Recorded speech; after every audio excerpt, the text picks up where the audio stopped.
Good afternoon and welcome to Cbc Tv Mid-Day News. The headlines.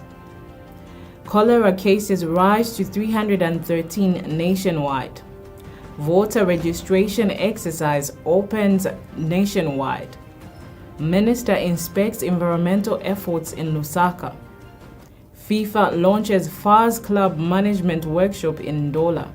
To read the news in detail, I'm Chansa Maimbo. The Zambia National Public Health Institute has announced 7 new cholera cases, bringing the cumulated total to 313 since the outbreak was declared on August 5, 2025. No new deaths have been recorded, keeping the total number of fatalities at 2, representing a case fatality rate of 0.6%. Meanwhile, 3 patients have been discharged, raising total recoveries to 301, while 10 patients remain in admission. The institute also reports that 13,944 people were vaccinated in the last 24 hours, bringing the total number of vaccinated individuals to 213,179. Most cases continue to be recorded in Pulungu, Nsama, Mbala, Sena Hill, and Pika districts. The Electoral Commission of Zambia has launched its nationwide voter registration exercise ahead of the 2026 general election. Running from 13th October to 11th November, the exercise targets new voters, replacements for lost or damaged cards, voter transfers, and corrections to existing records. ECZ Chairperson Mwangala Zalwamis assured the public that trained facilitators are deployed across the country and observers accredited to ensure transparency. She urged all eligible Zambians, especially those turning 18 by April 2026, to register with a valid national registration card. More in this report. Invite the chairperson of the Electoral Commission of Zambia to come forward and address the gathering, but also to launch the 2025 mass voter registration exercise, launching it here from Mumbwa, but also launching it countrywide. This is part of the very important outreach program of the Commission to the rural folk. Chechi chamacho cha kwamba swe nitulangamaganye akwendesha kuvota twende tuye tuchirire kuli bantu munishimomo. Because no one should be left behind. The 2026 general election will be a milestone, not only in our electoral history, but also in our democratic maturity. As we officially launch the 2025 mass voter registration exercise, thank you for being here. I thank you for bearing the heat, but it's worth it. And I wish to thank you for listening, and I wish to thank the schools and the players and the dancers and everybody who is here. Thank you very much, and may God bless you all. The government has reaffirmed its commitment to strengthen gun control measures to prevent firearms from falling into the wrong hands and to maintain national stability. Ministry of Defense Permanent Secretary Mambo Hamalwandu says robust legal reforms are being implemented to enhance accountability and transparency in firearm management. Speaking in Livingstone during the opening of Train the Trainers workshop on the Arms Trade Treaty, Mr. Hamalwandu said the new Conventional Arms Control Bill aims to ensure only responsible citizens can own firearms. He urged those with illegal weapons to surrender them under the ongoing amnesty, emphasizing that responsible gun ownership is key to public safety. The 5-day regional workshop has attracted participants from across Eastern and Southern Africa. More in this report. From the participants here, one of the desired outcomes is that we need to raise awareness to other members of the public as we are building capacity amongst ourselves to support the ATT awareness in this case and universalization. We need to reach a level where we should not just be speaking of the arms trade treaty in abstract, but we should be speaking to read in context within our countries, within our regions, within our families. I am aware that there is a voice, not very loud, it's quiet, but I hope we don't allow it to be too loud, which seems to suggest that lack of implementation of the treaty in some regions is what is causing an escalation in gender-based violence, is what is causing an escalation in youths getting involved in illicit activities with the aid of arms, is also what is making our women vulnerable. And therefore, it is important that the Minister of Green Economy and Environment, Honorable Mike Mposha, has made an unannounced visit to the Zambia Environmental Management Agency, ZEMA, in Lusaka. During his visit, Minister Mposha inspected the ongoing work and interacted with staff members to assess the agency operations. While speaking to the press, the minister emphasized the importance of environmental conservation and sustainable development. He highlighted the government's commitment to protecting the environment and promoting green economy practices. The visit underscores the ministry's efforts to ensure effective implementation of environmental policies and regulations. As the government continues to prioritize environmental sustainability, stakeholders are keenly watching for tangible outcomes from these initiatives.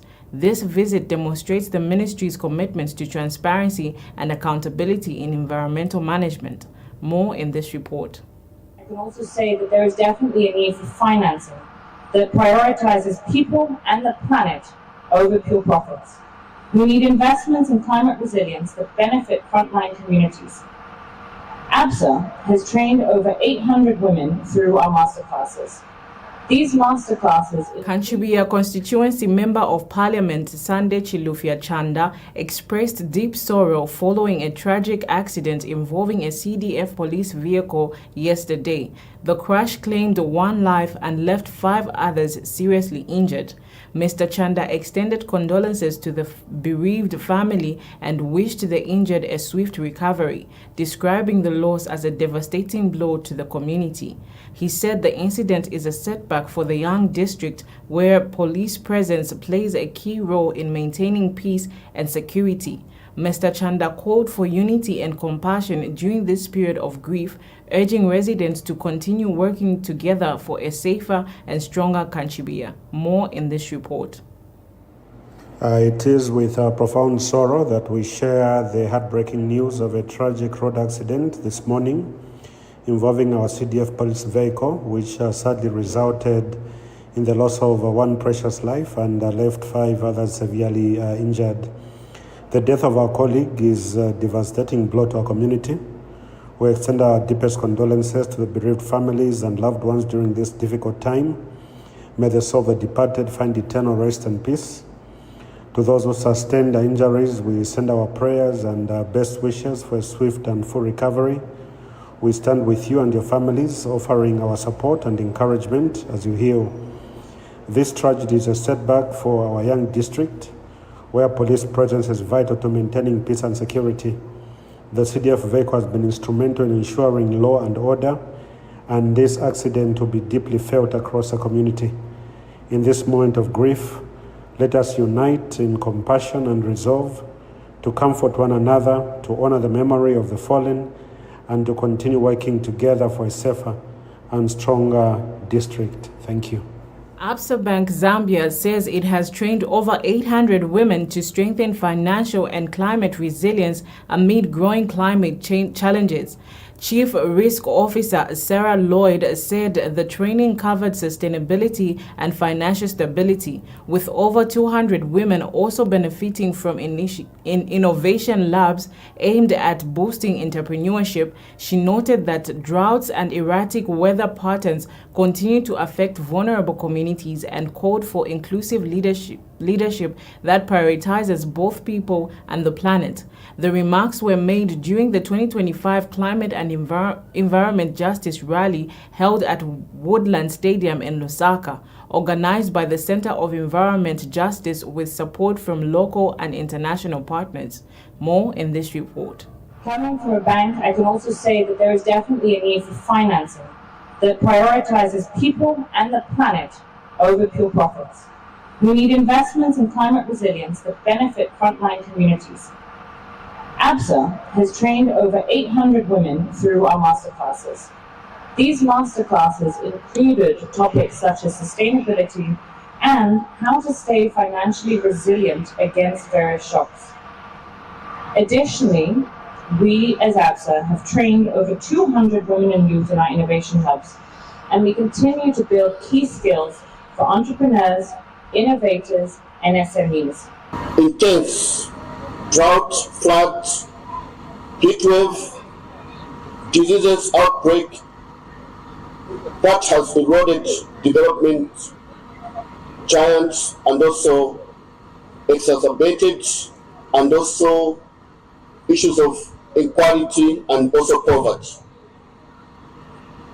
This unfolding in a context where civic space is increasingly shrinking, with civil society organizations facing shrinking donor support. The Almighty Creator has demanded us in the Holy Quran, chapter number 7, verse 56, and he says, "Do not cause corruption upon the earth, that after its reformation, and invoke him in fear and aspiration. Indeed, the mercy of Allah Tabaraka wa Ta'ala is near to the doers of good."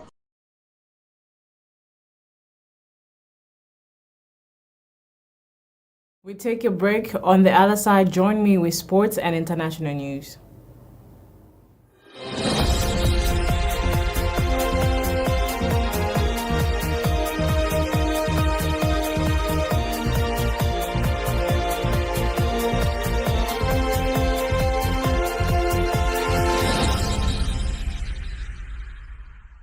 Christ Life Church presents Women Flourish Conference. Luke 10, verses 38 to 42.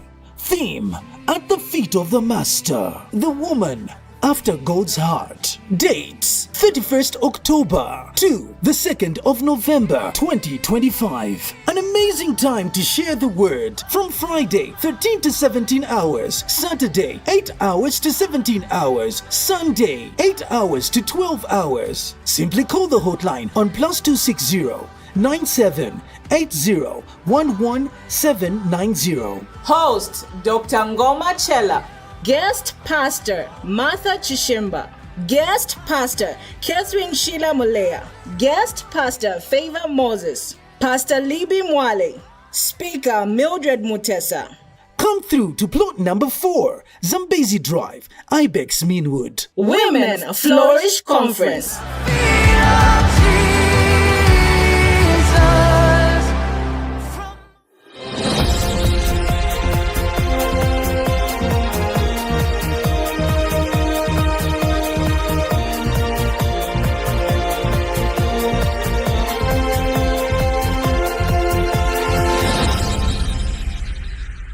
Welcome back. Thank you for staying tuned. In sports news, FIFA, in partnership with the Football Association of Zambia, has kicked off a 2-day club management workshop in Ndola. FA's President Keith Mwemba officially opened the essential courses on club management, welcoming club officials from both the MTN Super League and the ZPL National League. The workshop aims to equip football administrators with the modern management skills, building on FIFA's capacity building initiatives, including the women's workshop held 2 years ago. Delegates engaged in interactive sessions on contemporary football administration, sharing ideas and best practices to enhance club operations across the country. More in this report. I am extremely delighted to be part of this historic event that brings together great football minds in one place. It is not so often that we meet as a football family to share knowledge and map out the future of our beautiful game of football. Today is extra special as we have representatives from our mother body, the Federation of International Football Associations, who will run us through various aspects of the management of the game during this FIFA club professionalization and management course. I have no doubt whatsoever that after weaving our way through this highly educative program, we shall equip our club administrators with knowledge, skills, and tools they need to operate in a modern football ecosystem. I wish this is FIFA's initiative to develop football in all its aspects. It also demonstrates FIFA's desire to capacitate as an important ingredient of football development, to capacitate administrators. Of course, most of the time when we talk about capacity building, we think of referees, we think of coaches, we think of the technical people, but yes, even at the administrative level, it's important to capacitate people so that they can. Football Association of Zambia President Keith Mwemba has confirmed that Avram Grant will remain as head coach of the Chipolopolo. Mwemba emphasized the importance of respecting contracts, stating that Grant has a running contract and it's not up for public debate. The FAR's president described Grant as a good man, open-minded and easy to work with. Mwemba clarified that there are no immediate plans to review Grant's contract, emphasizing the need to respect existing legal agreements. Mwemba assured that the dispute between Grant and striker Fashion Sakala will be handled with dialogue and meditation. The FAR's president expressed confidence that a solution will be found, allowing all parties to move forward together. More in this report. Well, the performance for the national team yesterday was, in the first half it was good, but in the second half it was flat.